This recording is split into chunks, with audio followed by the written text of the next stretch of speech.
Ladies and gentlemen, welcome back to Lucore Automotive. Today is another Capri Race Car Project Build Update video. Quick update as far as a recap on where we are as we stand. We've already got the 74 Capri, you saw that one. We've got the 76 Mark II Capri, which has a 2.8 liter V6 in it, as well as the 4-speed manual transmission that goes behind it. Also has the one-piece drive shaft, which gives us the ability to make a 2.8 V6 race car, which would be the top line power plant for that 74. So that's the direction we're going to be going with the build for the most part. You also saw when I ran up to just west of Milwaukee and picked up two donor 2.8 V6s. One of which is completely assembled, carb to pan. The other one which is heads and short block all ready to rock and roll. Today, we are going to be tearing down that short block, or that long block, and seeing just exactly what we've got, if it's a buildable core. We want to be able to see if it's useful, if the heads are good, if the heads are bad, if the block has been punched, who knows at this point in time. It seems pretty virgin as far as the bottom end goes, and it seems like the top end, at least as far as what we were told with the previous guy, that the heads have already been rebuilt. So it also does have an aftermarket camshaft in it. We need to assess whether or not that's any good. So anyway, that's what we're doing today. Going to be tearing down 2.8 liter Cologne V6. If you're interested, stay tuned. Engine teardown time.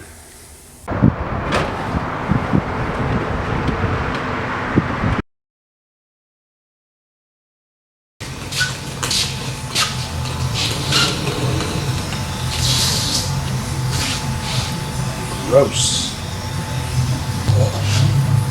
Good Lord.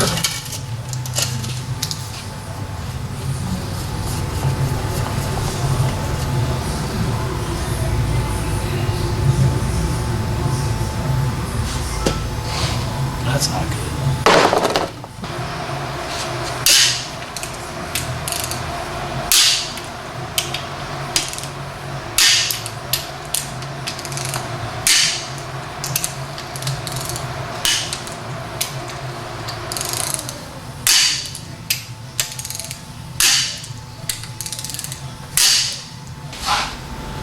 Am I tall enough in the picture? Looks like I am.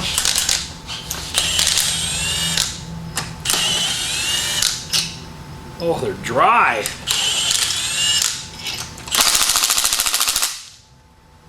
Give it a little more power. There we go.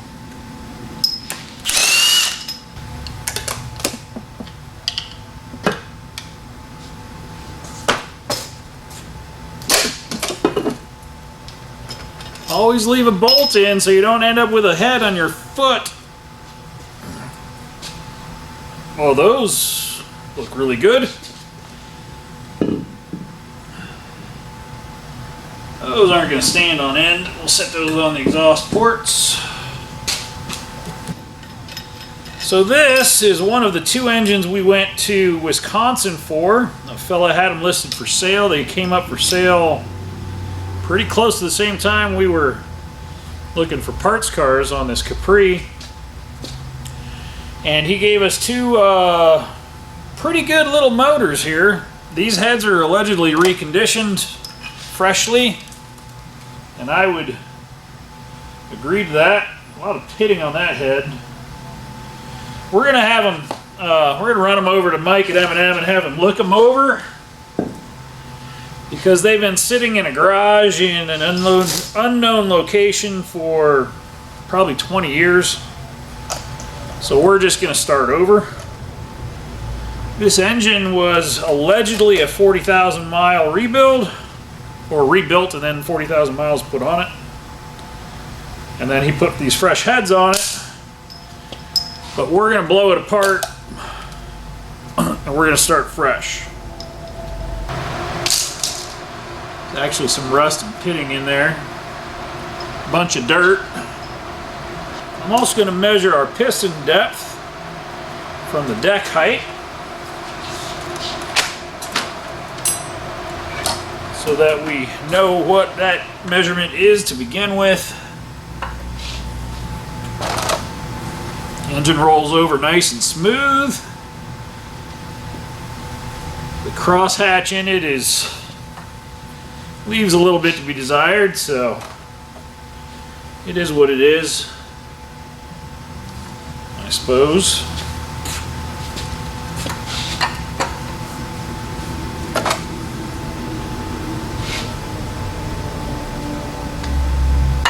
It's not quite a zero deck. Let's see what it comes out to be. I don't have an actual deck height checker, but we'll get a pretty close reading with a mic. This block might be reusable. Pistons don't have any rock to them. We'll see. Hey, there's a camshaft in there.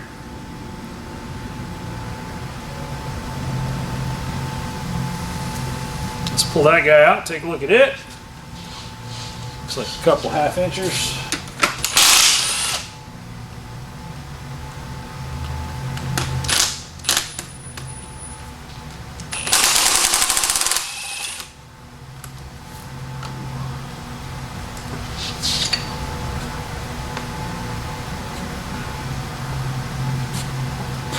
Always pay attention to how stuff goes when you take it off.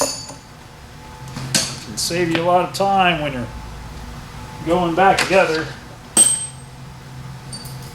I bet you're standard like everything else. Well, you're probably metric. You were built in Germany.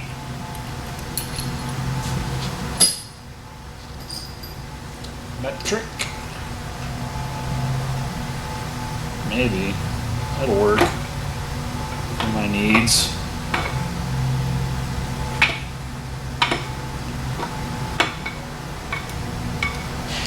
Hey.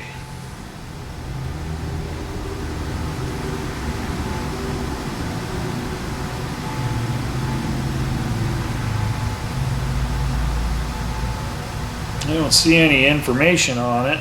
I'm gonna guess that camshaft is garbage.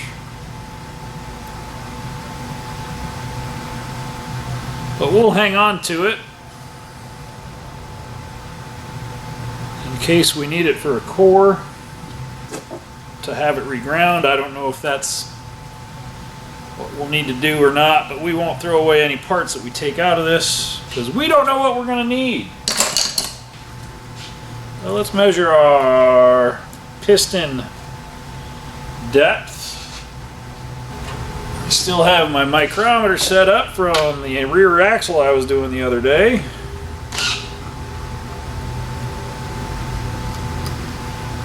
So we'll check this guy real quick.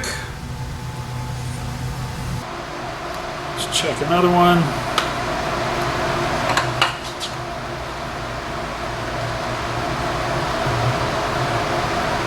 There's TVC.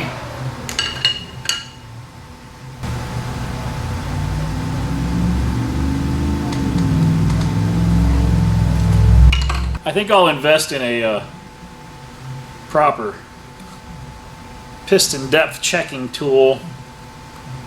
A little less tedious than this.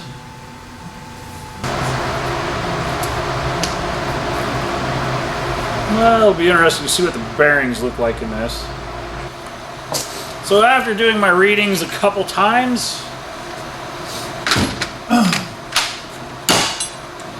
and I did it a couple times because I haven't checked piston depth in an engine in a while, and I had to remember how to correctly read my meter. And they actually make a tool that makes that job much easier. And this is still dirty. It could really use some cleaning, but I've got some rough numbers. Basically, we're 70 thou in the hole at top dead center on all three of these. And we're 60, 60, and 55. So I'm wondering if there's a problem with the rod on this cylinder. But we'll figure that out when we take it apart. Don't know, we'll see. So, I'm not going to be reusing these lifters. So, we'll knock those guys out of their holes. Ooh, that one's stuck. That one's stuck. That one's gross. Oh. Nope. Oh.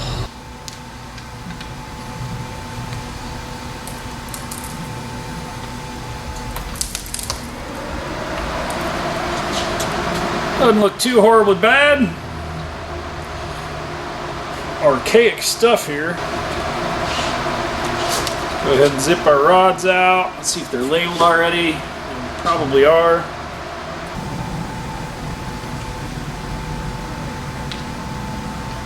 Five, six, 4, 5, 6, 1, 2, 3.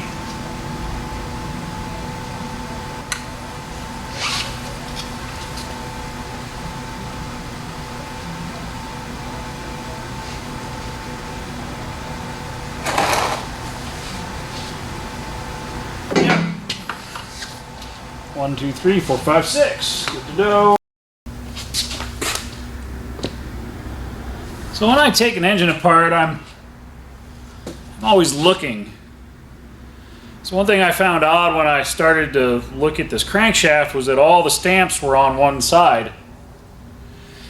And all the stamps being on one side made me think, were the rods installed 180 out on one side?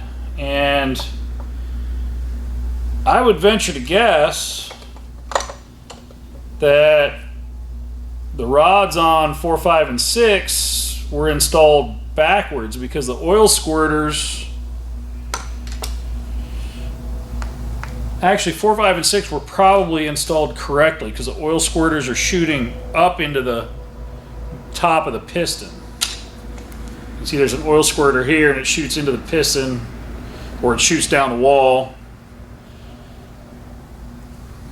And it shoots on the top of the wall and the oil will go around. Whereas on the 135s, sorry, the 123s, the squirters are aiming at the bottom side of the piston bore. So I got to figure out which one is the correct way.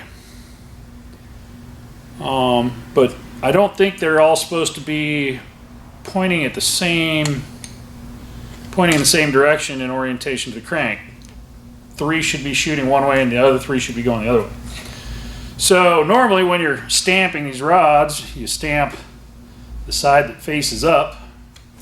So when you stamp your number into your rod, you're going to stamp this bank on this side. And when you stamp this bank, you'll stamp it on this side because it's easiest to do. At least that's the way I do it. I don't know if other people do it differently than that or not. So far, not looking too bad. The rod bolts they slide all the way down with no resistance. I'll have to figure out if that's normal for these or not. I'm not sure. I don't know enough about this engine to know what I don't know. Usually, once the rod cap hits the shoulder, it's like a press fit. And you can't just push them down like that. So we'll figure that out as we go. I got 3 more rods to pull out. We'll see what we see.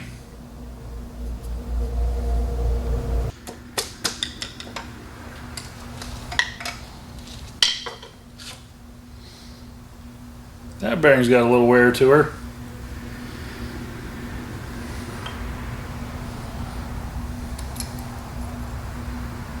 Not too bad. Apparently, from what I read the other day, the stock rods, if they're cleaned and shot peened and stress relieved, and new ARP rod studs are put in them, they're good to 6,000 RPM, which may be all we need for this build. I typically break stuff loose by hand because I like to feel if they were torqued correctly or not, or if anything weird when they pop loose. Crank out of my way.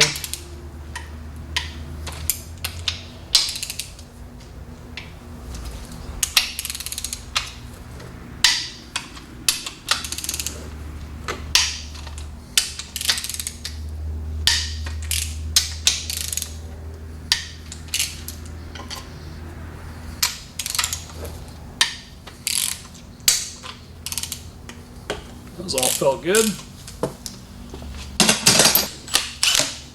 Now we'll zip them out. 4, 3, 2, 1.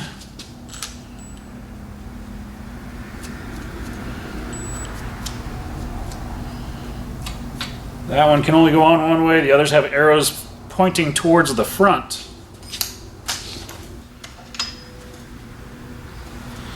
Am I doing it wrong? I don't think so. It's just tough. Full of anaerobic sealer over there. Oh, it's got shims that knock in. Nice. So there's a shim there and a shim there, it looks like.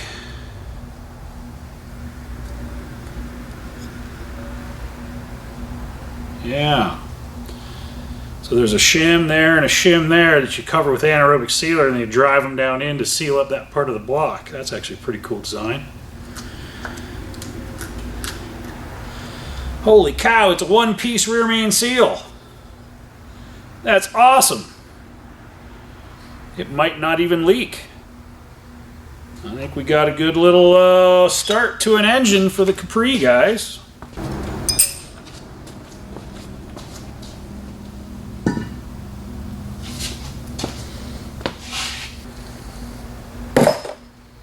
The one-piece rear main seal is actually pretty exciting. I love one-piece rear main seals. I didn't know that Ford had one-piece rear main seals in the 70s. I'm going to go ahead and knock out all the freeze plugs, take out off all the rest of the bits, strip it down to a completely bare block, and then it's going to go in the hot tank and get cleaned up. After it's cleaned up, it'll go over to Mike at M&M, and he'll tell me what I need to know so that I can order parts to start putting our engine together. We can bump our compression a little bit by decking the block. We'll see. Oh, I still got to get all those lifters out of there. Dirt. Oh, I pushed those the wrong way, huh? There's no access to those in there. Well, that was silly. I'll have to fish those out. You don't know if you don't try. Let's go fishing. V6 Cologne, 2.8 liter. Fresh set of heads. Decent bore on the block. Looks to be a stock bore. There's no markings on the pistons saying otherwise. So this is a great little candidate for our engine build. Pretty exciting. I'm excited about it. I hope you guys are too. Thank you for watching. Click like, subscribe, leave us a comment. Tell us what you think about our V6. Tell me what you think about the rod orientation, because that was interesting. I think the rods were installed wrong in this motor. So that'll be interesting to figure out. I'm happy with it. I'd say bore them to go to the next size piston and take about 30 thou off the deck. Let's see what we can come up with. Figure out our dome size on our pistons, figure out our compression ratio, bump it up to about 10-to-1, maybe. I don't know. We'll figure that out here soon enough. Thanks for watching. We'll see you on the next one.